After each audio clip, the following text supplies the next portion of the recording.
Os desdobramentos sobre o coronavírus têm aumentado tremendamente nos últimos dias. O mundo de hoje de manhã não é o mesmo que o da semana passada. Você poderia nos passar alguma informação que você tem ou recebeu sobre o que está acontecendo com o mundo? Bem, vamos começar do início, bem do início. Há muitas histórias sobre o coronavírus na internet. Por exemplo, há diversas profecias e pessoas muito empolgadas sobre as profecias. Sylvia Browne previu que no ano 2020 haveria esse vírus que surgiria por um curto período de tempo e desapareceria. Há livros escritos antes disso explicando que essas coisas surgiriam. Há TED Talks de Bill Gates, por exemplo, que isso era algo que estava no horizonte. Não apenas uma possibilidade, mas uma probabilidade. Há filmes sobre essas coisas contagiosas. Parece que a mente da humanidade tem sido colocado nessa rotina a fim de aceitar a inevitabilidade de tal evento.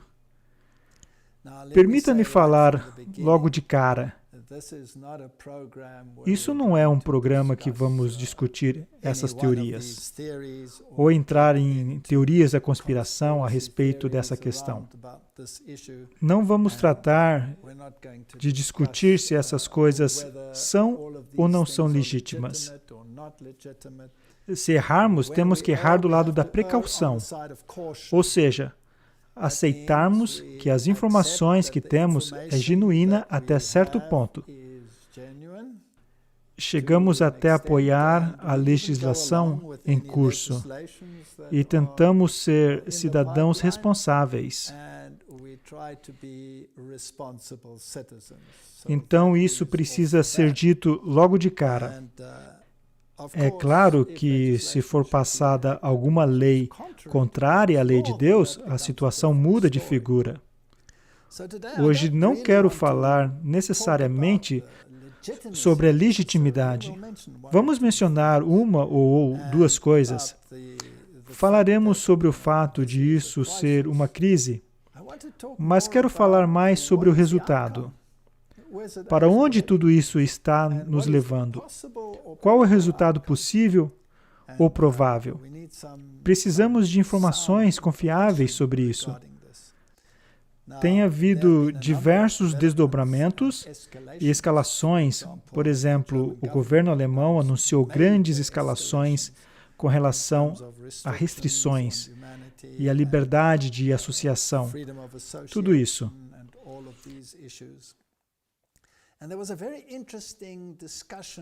Houve também uma discussão muito interessante na TV na Alemanha. Acho que foi ontem. É bem recente. Vou tentar passar algumas informações. Foi pelo Instituto de Pesquisa e Política Comunitária. Está em alemão e chama-se Institut für Wissenschaftsforschung und Gesellschaftspolitik. Um especialista no ramo de epidemiologia e doenças respiratórias, Dr. Wolfgang Wodark, foi o orador. E para mim, me impressionou. Não podemos passar aos telespectadores porque está em alemão, mas me impressionou ver que ele estava totalmente surpreso com o modo como essas coisas vinham sendo tratadas. Ele disse que o vírus, o coronavírus, faz parte de uma população geral de vírus da gripe. E embora o percentual em meio aos outros vírus da gripe seja de até 15%, nunca na história, quando houve um vírus mortal por aí, um vírus foi isolado do resto do grupo e se tornou objeto de tanta atenção. Ele mencionou, por exemplo, a gripe suína, que é uma gripe muito grave, e o fato de que diversas pessoas foram afetadas, nunca houve no passado a ideia de removê-lo do pacote de vírus e torná-lo o assunto especial da pandemia. O mesmo com a gripe aviária, o vírus HN, eles também foram isolados. Mas quando os exames foram feitos, não foram isolados dos outros vírus e tornados objetos com regras e regulamentos especiais. Ele diz que o mesmo deveria ser aplicado a esse. Ele não entende por que há tanta publicidade e quem se beneficia dessa publicidade. Ele levanta esse ponto interessante e ele passou muitas estatísticas e resultados. Foi uma conversa bem interessante. Contudo, houve um documento liberado pelo governo alemão, em outras palavras, um documento oficial, e esse documento foi intitulado, deixa eu pegar aqui nas minhas informações, e veio do Deutschen Bundestag.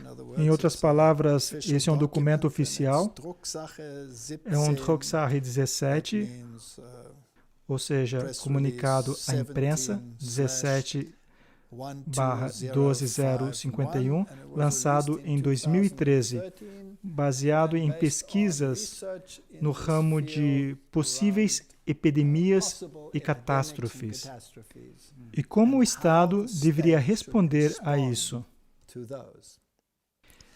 Para mim, esse documento é impressionante, pois veio de 2012, ou seja, há 8 anos, já há um tempinho. A primeira parte do documento fala de inundações e como deveria ser a resposta do governo para isso, caso haja inundações. E a outra parte do documento fala de análise de risco e da proteção da população contra uma pandemia de vírus, como o mod SARS. Eu tenho esse documento aqui comigo. E para mim é impressionante, porque é como um esquema do que estamos vendo atualmente no mundo. Na verdade, isso espelha de maneira tão exata que é como um roteiro. É incrivelmente interessante. Se eu pudesse voltar aos filmes produzidos, tais filmes também são roteiros possíveis, ou resultados possíveis. Sempre falei em minhas palestras passadas sobre o mundo de Hollywood, que não é nada mais senão um teatro jesuíta. Será que estamos seguindo o roteiro?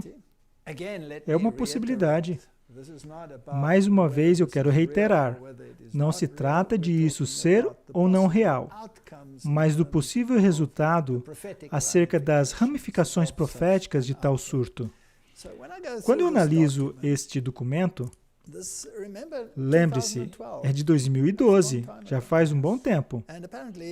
Aparentemente, foi mais ou menos quando o coronavírus fez sua aparição na própria Alemanha e foi rotulado como um possível veículo desse tipo de pandemia. O documento nos dá uma análise de como isso terá seguimento e pergunta: qual é a probabilidade disso ocorrer? E o próprio documento responde: altamente provável. Então isso vai acontecer. É um esquema sobre como reagir quando de fato vier a ocorrer.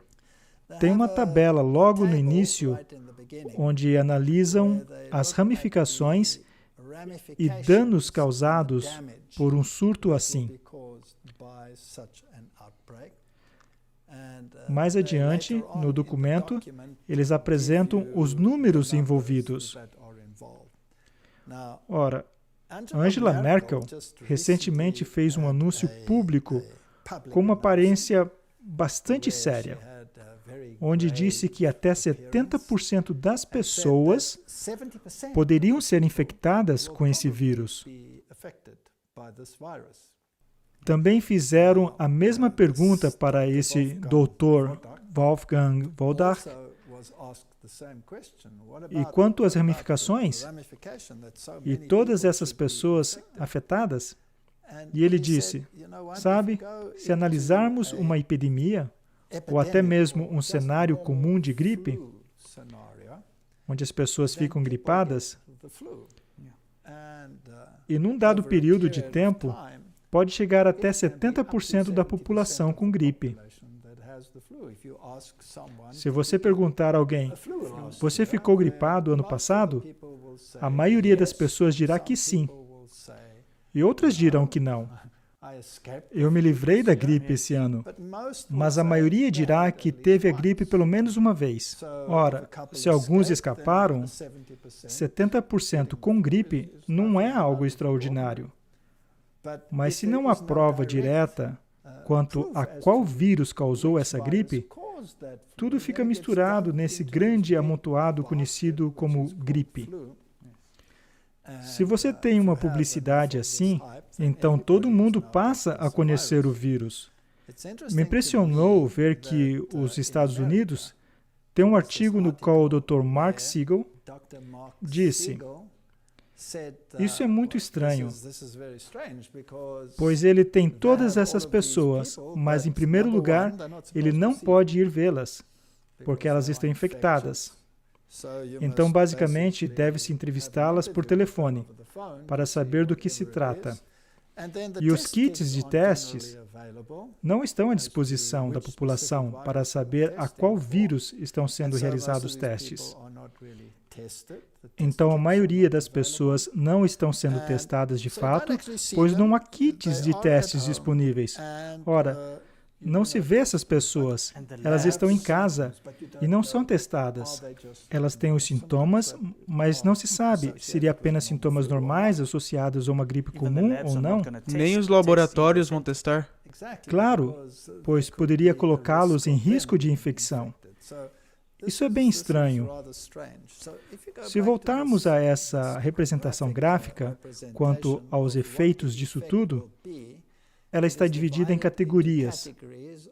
Quanto ao efeito aos seres humanos, quanto ao efeito ao meio ambiente, qual o efeito à economia e qual os outros efeitos. E nós vamos falar sobre alguns deles. Morte. Estão falando aqui sobre categorias de A a E. E o máximo em E é possível que esteja em 7,5 milhões de mortes como consequência. Então dizem que o impacto vai ser muito grande sobre os seres humanos, com uma probabilidade de 7,5 milhões de mortes. Pessoas lesionadas e doentes estão no mesmo número e na mesma categoria.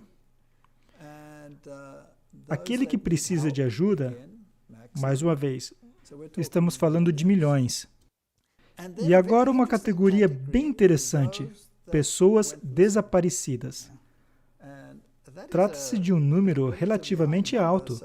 Se considerarmos que o máximo é 7,5 milhões, então o número de pessoas desaparecidas seria entre 1/3 e metade do total.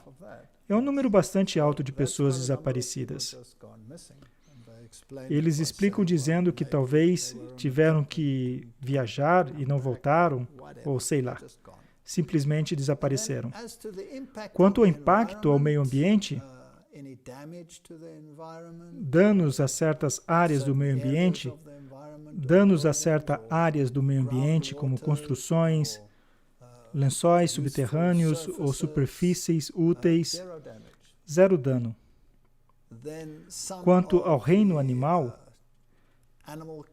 especialmente no setor agrícola, pode haver danos mínimos no que eles calculam.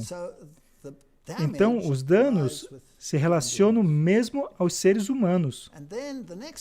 A categoria é bem interessante, com danos máximos, e é a economia. A economia da população. Ou seja, o homem da rua, não